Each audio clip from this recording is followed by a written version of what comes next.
15절의 말씀입니다. 사무엘하 19장 11절에서 15절까지 말씀입니다. 같이 한 목소리로 합독합니다. 다윗이 사독과 아비아달 두 제사장에게 소식을 전하여 이르되 너희는 유다 장로들에게 말하여 이르기를 왕의 말씀이 온 이스라엘이 왕을 왕궁으로 도로 모셔오자 하는 말이 왕께 들렸거늘 너희는 어찌하여 왕을 궁으로 모시는 일에 나중이 되느냐. 너희는 내 형제요 내 골육이거늘 너희는 어찌하여 왕을 도로 모셔오는 일에 나중이 되리요 하셨다 하고, 너희는 또 아마사에게 이르기를 너는 내 골육이 아니냐. 내가 요압을 이어서 항상 내 앞에서 지휘관이 되지 아니하면 하나님이 내게 벌 위에 벌을 내리시기를 바라노라 하셨다 하라 하여 모든 유다 사람들의 마음을 하나같이 기울게 하매 그들이 왕께 전가를 보내어 이르되 당신께서는 모든 부하들과 더불어 돌아오소서 한지라. 왕이 돌아와 요단에 이르매 유다 족속이 왕을 맞아 요단을 건너가게 하려고 길갈로 오니라. 아멘. 오늘 함께 봉독한 사무엘하 19장 11절에서 15절의 말씀을 가지고 두 가지 실책이라는 제목으로 말씀을 나누려고 합니다. 압살롬의 반란이 끝이 났고 다윗은 다시 예루살렘으로 돌아올 수 있게 되었습니다. 그런데 어찌된 일인지 일이 순조롭게 진행되질 않습니다. 일이 더디게 되고 또 진행이 되지를 않는 것입니다. 이스라엘 지파들의 다윗 환궁에 대한 논의가 아직 결말을 짓지 못하고 있었고, 우리 오늘 말씀은 굉장히 짧게 기록이 되고 있지만 상당한 시간이 흘렀던 것으로 보입니다. 이에 다윗이 유다 지파에게 기별을 놓고 환궁 준비를 주도하게 되는데, 오늘 이 과정 속에 다윗이 두 가지 실수를 범한 것이 있습니다. 그래서 그 내용을 가지고 오늘 우리들에게 주시는 은혜의 말씀 함께 나누려고 합니다. 첫 번째로 다윗의 환궁에 대한 논의를 한번 좀 보겠습니다. 다윗이 실책을 하게 되는 어떤 배경적인 일들이라고 할까요? 사무엘하 19장 10절 말씀에 보면 우리가 기름을 부어 우리를 다스리게 한 압살롬은 싸움에서 죽었거늘 이제 너희가 어찌하여 왕을 도로 모셔올 일에 잠잠하고 있느냐 하니라. 압살롬이 죽고 난 이후에 이스라엘 지파들 사이에 고민이 생겼습니다. 우리 생각하기에는 그냥 반란군이 진압이 됐으니까 다윗 왕이 죽은 것도 아니고 그 다윗 왕이 다시 돌아오면 되지 않을까, 그렇게 생각하면 간단하게 해결된 문제이지만 또 상황을 살펴보면 또 그게 또 그렇게 쉬운 일은 아닌 것 같습니다. 다윗을 다시 왕으로 모시는 일에 이스라엘 지파가 가지고 있는 두려움이 있습니다. 다윗을 왕으로 모셔오는 일에 주저했던 이유들을 몇 가지 살펴보면 그들 스스로 압살롬의 반란에 가담하여 압살롬에게 기름을 부었고 이스라엘의 왕이 되는 왕의 즉위식을 가졌습니다. 이게 가장 큰 이유예요. 압살롬이 사람들의 마음을 훔쳤고 압살롬이 강제적으로 어쨌든 힘을 무력으로 그렇게 진압을 해가지고 왕이 된 것이라고 한다면 지금 이렇게 일이 복잡하게 가지 않아도 돼요. 그런데 압살롬이 교묘하게 사람들의 마음을 훔쳤고 사람들의 마음이 압살롬을 향하게 했고 또 압살롬이 왕이 되려고 할 때 속마음을 표현하지 않았는지는 모르겠지만 어쨌든 이 이스라엘 지파들이 한 마음이 되어서 압살롬을 왕으로 세운, 물론 그것에 반대했던 사람들은 다윗을 쫓아 나갔겠지만 그렇지 않은 대부분의 사람들이 압살롬을 그냥 왕으로 인정하고 세웠기 때문입니다. 또 하나 이스라엘 백성들이 지파들이 주저했던 이유가 무엇이냐면 다윗이 이제 압살롬이 죽었으니까 다윗이 궁으로 돌아오잖아요. 다시 복귀를 했을 때 심각한 문제가 발생을 합니다. 압살롬의 반란에 가담했던 사람들에 대한 책임을 물어야 되니까.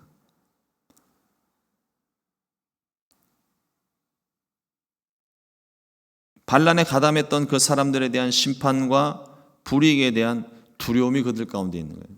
그러니까 이 사람들도 이러지도 저러지도 그냥 다른 이유 다 제외하고 원래 왕이셨으니까 오셨으면 좋겠습니다라고 쉽게 생각할 수 있는 문제이지만 그들의 입장을 생각해 볼 때는 이게 걱정거리가 한두 가지가 아닌 거죠. 압살롬이 이스라엘에서 왕이 될 때 즉위식, 곧 이스라엘 지도자들에 의해 기름 부음 받은 예식은 있었는지 몰라도 그 가운데 하나님의 신탁이라든가 하나님의 말씀, 예언, 어떤 선지자를 통한 기름 부으심, 이게 없어요. 스스로 왕이 된 것입니다. 그리고 백성들도 왕을 그렇게 세운 거예요. 말씀해 보니까 우리가 기름을 부어 우리를 다스리게 한 압살롬은 자기네들의 고백입니다.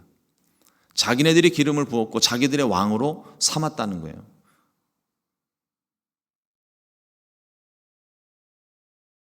그러나 이스라엘의 지금까지 왕, 2명의 왕이 있었지만 그 2명의 왕이 선발되는 과정을 보십시오. 하나님께서 사울을 지명하셨고 하나님께서 다윗을 선택을 하셨습니다. 어느 누구도 백성들에 의해서 인기 투표, 민주주의 방식으로 선거를 통해서 이렇게 뽑힌 왕들이 아니에요. 전적으로 하나님이 택하셨고 하나님께서 다스리게 하신 왕들입니다. 이스라엘 백성들은 하나님을 마음에 두기를 싫어했고 또 하나님을 마음에 두지도 않았습니다. 그러나 이스라엘의 통치자는 오직 하나님 한 분뿐입니다. 하나님께서 왕을 세우셨을지라도 그 왕을 통하여 하나님이 다스리시는 거예요. 왕도 자기가 주권적으로 행할 수 있는 영역들이 있지만 그러나 그 모든 것조차도 우리가 이 사무엘서를 통해 다윗을 보면서 계속 우리가 되새기는 말씀이 무엇입니까? 하나님께 물었다는 거예요. 하나님의 뜻을 구했다는 것입니다. 만약에 자기가 하나님의 뜻을 구하였는데 답을 얻지 못한다면 제사장들과 선지자들이 있기 때문에 그 제사장과 선지자들을 통해 하나님의 뜻을 물었어야만 하는 거예요. 그런데 압살롬이 왕이 될 때는 이 과정이 전혀 보이질 않습니다. 그리고 그들의 고백처럼 자기네들이 기름을 부었다고 생각을 하고 자기네들이 다스리게 한 우리의 왕으로 삼은 압살롬이라고 표현을 하고 있습니다. 이것을 깨닫지 못하는 자신들의 죄를 그저 자기네들 입으로 인정하는 것밖에는 안 되는 거예요. 우리 순복음 시카고 교회뿐만 아니라 저와 여러분들 모두의 주인이 누구십니까? 하나님입니다. 내 삶의 주도권을 누가 가지고 있습니까?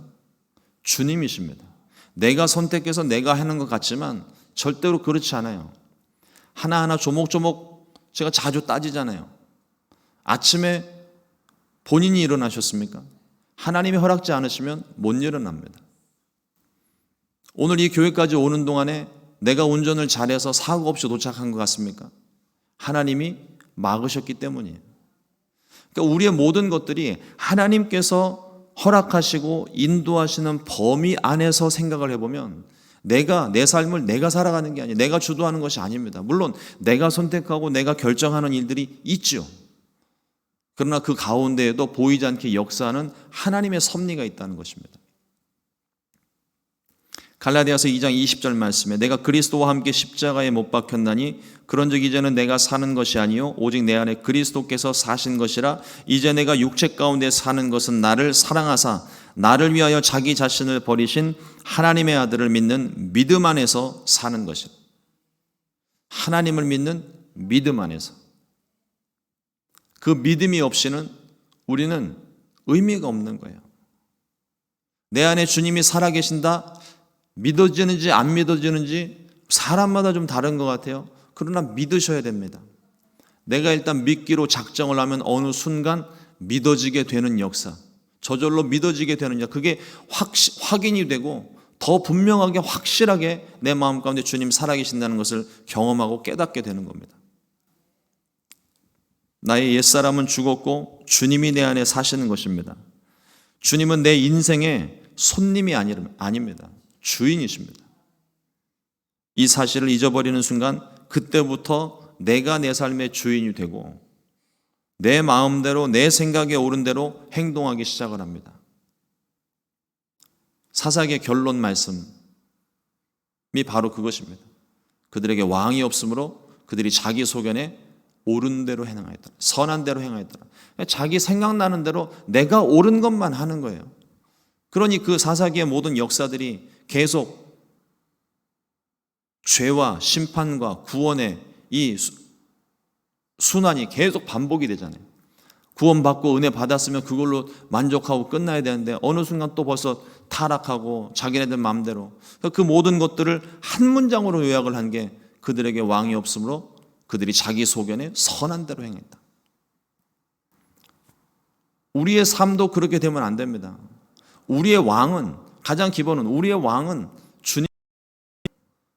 우리에게 왕이 없는 게 아니에요. 왕이 없으니까 자기 멋대로 생각을 하죠. 우리에게 왕이 있다면 왕에게 뜻을 물어야 되는 겁니다. 그 주님이 우리 안에 계시고 우리는 그 주님께 뜻을 구하고 말씀에 순종하는 것이죠.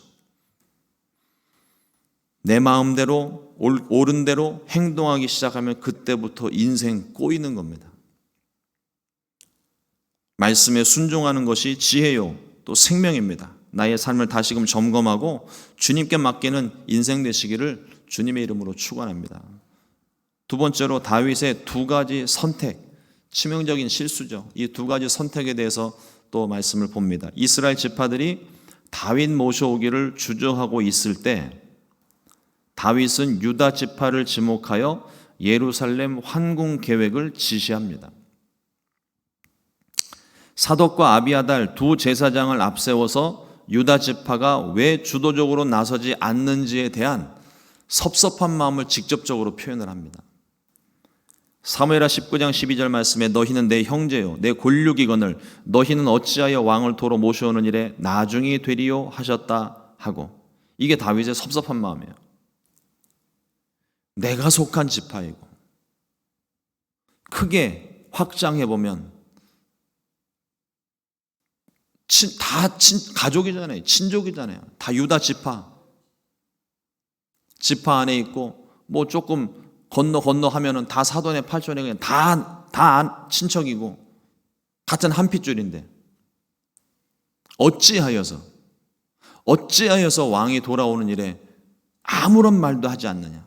아마도 이 다윗이 이 이야기를 하고 있는 이유 중에 하나가 온 이스라엘이 다윗의 궁으로 돌아오는 일에 대해서 논의를 하고 있을 때에 유다 지파가 한마디도 하지 않은 것 같아요.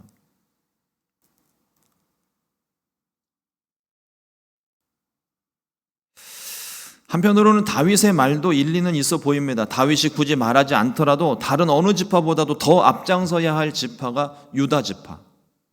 우리 지파 사람인데 우리 그런 거 있잖아요. 한국 사람들은 약간 지역색이 있다 보니까 우리 지역 출신, 우리 학교, 동문, 혈연과 지연을 따져가면서 어떻게든 자기 사람을 좀 만들려고 하는 어떤 그런 거 있잖아요. 뭐 국가의 대통령이나 국회의원이 뭐 누군지 그 사람이 나를 아는지 나도 그 사람 잘 모르는데 근데 누가 이렇게 됐다 그러면 저 사람이 우리 고향 사람이라고.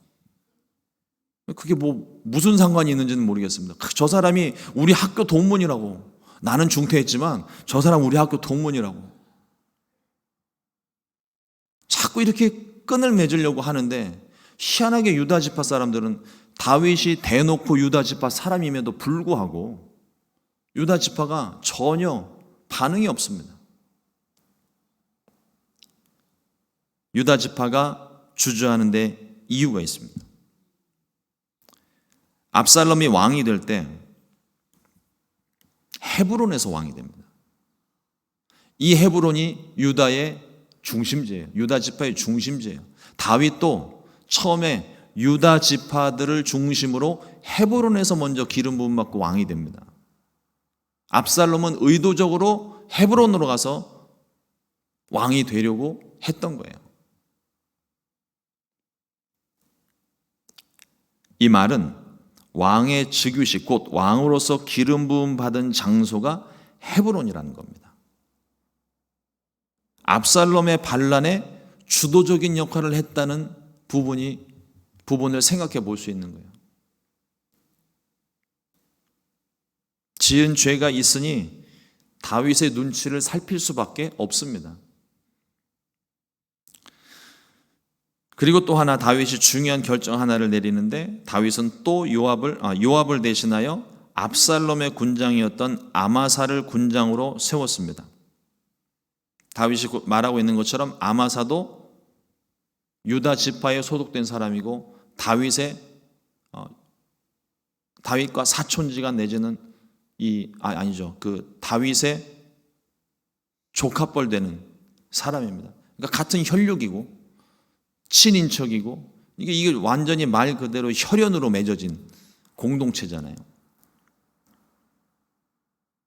특별히 아마사는 유다 지파 안에서도 큰 영향력을 가졌던 인물로 생각이 됩니다. 다윗이 아마사를 군장으로 세운 이유가 두 가지가 있습니다. 첫 번째는 다윗을 대항하여 일어났던 반란군의 군장입니다. 그러니까 거의 이미 압살롬은 죽었고 서열 2위 되는 아마사를 다윗이 품으면서 반란에 가담했던 모든 사람들도 다 다윗에게로 마음을 돌리고자 하는 그런 정책을 펼친 것이죠. 유다 지파를 자신의 세력으로 삼으려는 한 계획이었습니다. 그리고 또 두 번째는 다윗이 요압을 통제를 못해요. 제어할 수 없다고 나중에 기록을 하고 있는데 이미 요압은 다윗의 통제 범위를 벗어났습니다. 그도 그럴 것이 무엇보다도 압살롬을 너그러이 대해달라고, 압살롬을 좀 살려달라고 그렇게 간곡히 부탁을 했건만 모든 사람들이 있는 앞에서 요압에게 친히 부탁을 했는데 압살롬이 상수리 나무에 걸려서 매달려 있는 것을 소식을 듣자마자 그냥 듣다같이 달려가서 창으로 찔러 죽였던 사람이 요압입니다. 자신이 통제가 안 되는 거예요. 거기다가 자기가 아들을 잃은 것 때문에 지금 그 아들을 죽인 게 누군데 아들 때문에 슬퍼하고 있는 자신에게 와가지고 그 아들을 죽인 사람이 와가지고 왜 슬퍼하고 있냐고 다가서 지금 당장 병사들을 위로하고 승리를 축하해줘도 모자랄 판에 지금 이게 뭐 하는 짓이냐고 막 호통을 치니까 쩔쩔매다가 그냥 요압이 말하는 거에 순종하여 나가서 병사들을 위로하고 슬픔을 거두고 뭐 이런 것들이 성경에 기록이 되고 있거든요. 요압은 다윗이 통제할 수 없는 사람이 되어버렸습니다. 그래서 부담스러운 사람은 멀리하고 어떤 유화 정책이라는 좋은 명분이 생겼잖아요. 모든 사람들을 다 포용한다. 반란군도 다 돌아와라. 그래서 아마사를 군장으로 세웠습니다. 일단 이렇게 다윗의 환궁은 일단락이 되었습니다. 다윗은 요단 강 쪽으로 오게 되고 유다 지파에서 왕을 맞이하러 사람들이 나와서 그렇게 궁으로 환궁을 합니다. 하지만 혈육에 근거한 다윗의 이 두 가지 방법은 오히려 지파 간의 주도권 싸움의 원인이 되었고 훗날 남유다와 북이스라엘의 분열의 씨앗이 됩니다. 다윗의 두 가지 실수가 바로 그것입니다. 혈육을 근거로 한 유다 지파의 포용 정책, 그리고 두 번째는 역시 혈육을 근거로 한 요압을 대신하여 아마사를 군장으로 삼은 정책. 우리가 알던 다윗이라면 하나님께 뜻을 물었겠죠. 어찌된 영문인지 이 가운데에도 하나님의 뜻을 구하지를 않습니다. 다윗이 처음 왕이 될 때를 기억하십니까? 그때 상황과 똑같아요. 사울이 죽었습니다. 기름 부음 받은 다윗이 사울을 대신하여 이스라엘의 왕이 되는 건 이미 모든 사람들이 다 아는 사실이에요. 기정사실입니다. 그런데 다윗은 하나님께 묻습니다. 하나님, 내가 올라가리이까? 올라가라. 어디로 가리이까? 헤브론으로 가라. 너무 당연한 일이지만 다윗은 하나님의 뜻을 물었고 그 뜻대로 순종하여 헤브론으로 가서 왕이 됩니다. 압살롬이 죽었어요. 그러면 우리가 아는 다윗이라면 똑같이 물어야죠. 하나님, 올라가리이까? 올라가라. 어디로 가리이까? 헤브론으로 가라. 예루살렘으로 가라. 하나님 말씀하지 않으시겠습니까? 근데 보이지가 않아요. 그리고 다윗이 취한 정책 자체가 그저 인간적인 방법인 거예요. 만약에 그 다윗이 취했던 혈연 중심으로 유다 지파를 통하여 환공하고 또 아마사를 세우는 그 모든 일에 하나님께 뜻을 구하였다면 하나님께서 뭐라고 대답을 하셨을지 우리는 알지 못합니다. 그러나 물었어야죠.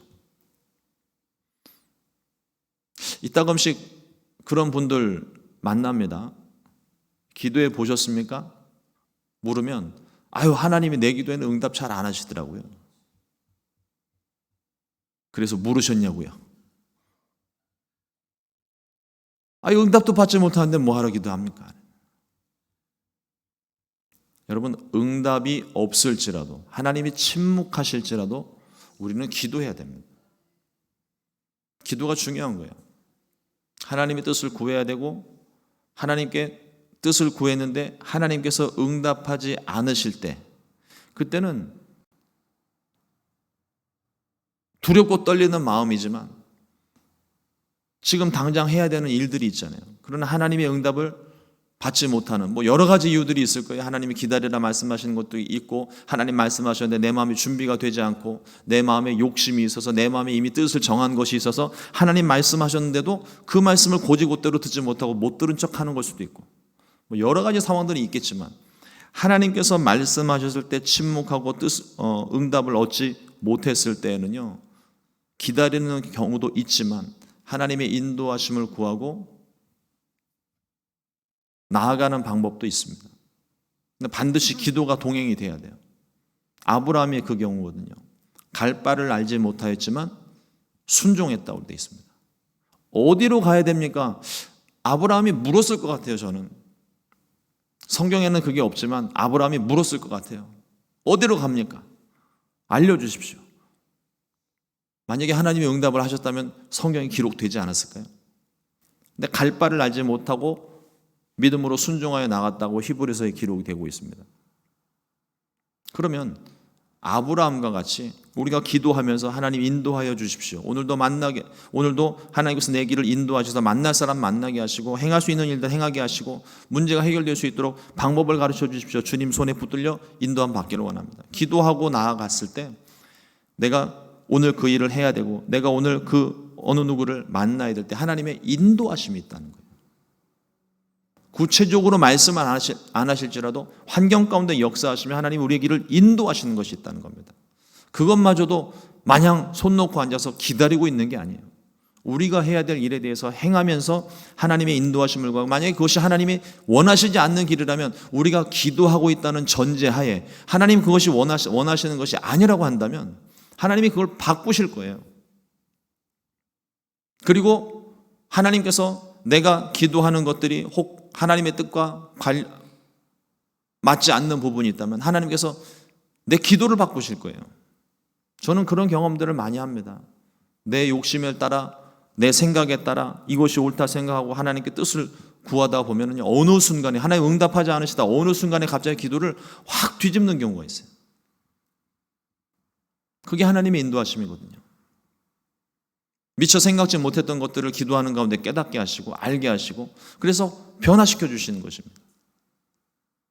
그래서 하나님께 묻는 것, 하나님께 기도하는 것이 그래서 중요합니다. 필요합니다. 중요하고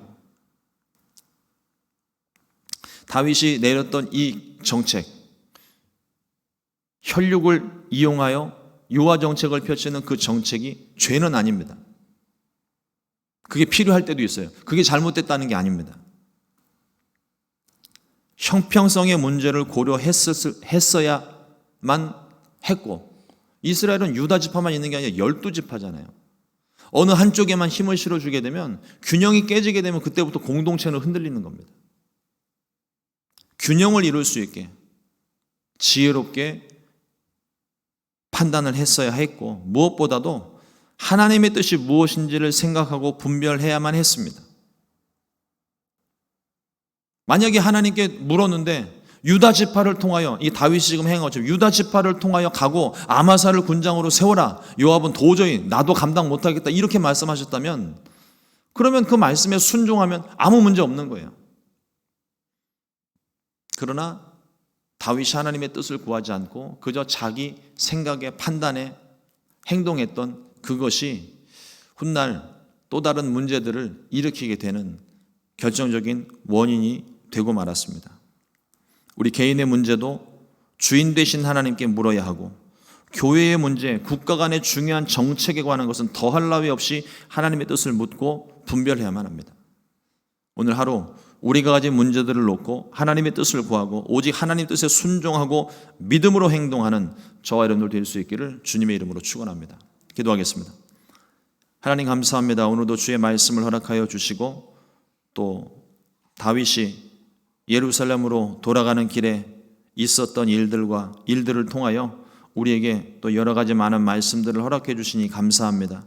오늘도 하나님, 이 말씀들이 내 마음에 양약이 되고 내 마음의 기준이 되어져서 하나님 좌로나 우로나 치우침 없이 오직 하나님께 뜻을 구하고 그 뜻대로 순종하는 복된 날이 될 수 있기를 간절히 소망합니다. 성령으로 충만하게 하여 주시고 성령님 인도하여 주시고, 오늘도 이 아침에 우리가 주님 앞에 기도하고 간구할 때에 하나님께서 우리의 기도 마음과 생각 가운데 주님의 뜻을 심어주셔서, 하나님 내가 구하는 것이 잘못되었다면 기도가 변화되게 하여 주시고, 하나님 내가 구하는 것이 아직 때가 이르지 않았다면 기다릴 수 있게 해주시고, 하나님 그러나 분명히 하나님께서 우리의 기도 가운데 듣고 계시며 응답해 주실 것을 믿는 믿음으로 하나님 앞에 간구하여서 하나님의 뜻을 이루어 나갈 수 있게 도와주시옵소서.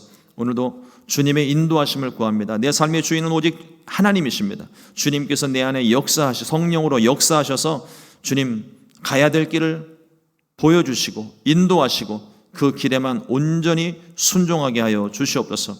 귀하신 예수님의 이름으로 기도드렸습니다. 아멘. 주님과